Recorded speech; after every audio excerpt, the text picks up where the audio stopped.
یعنی وہ نیک کاموں میں سبقت کرتے تھے اور بڑی لالچ اور سخت خوف کے ساتھ ہم سے دعائیں کرتے تھے اور ہمارے سامنے جھکے جاتے تھے۔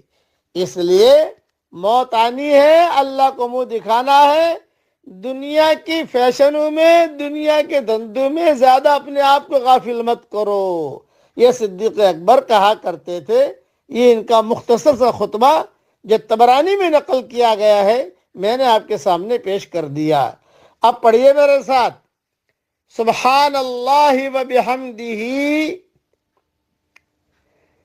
عدد خلقہ ورضا نفسہ وزنت عرشہ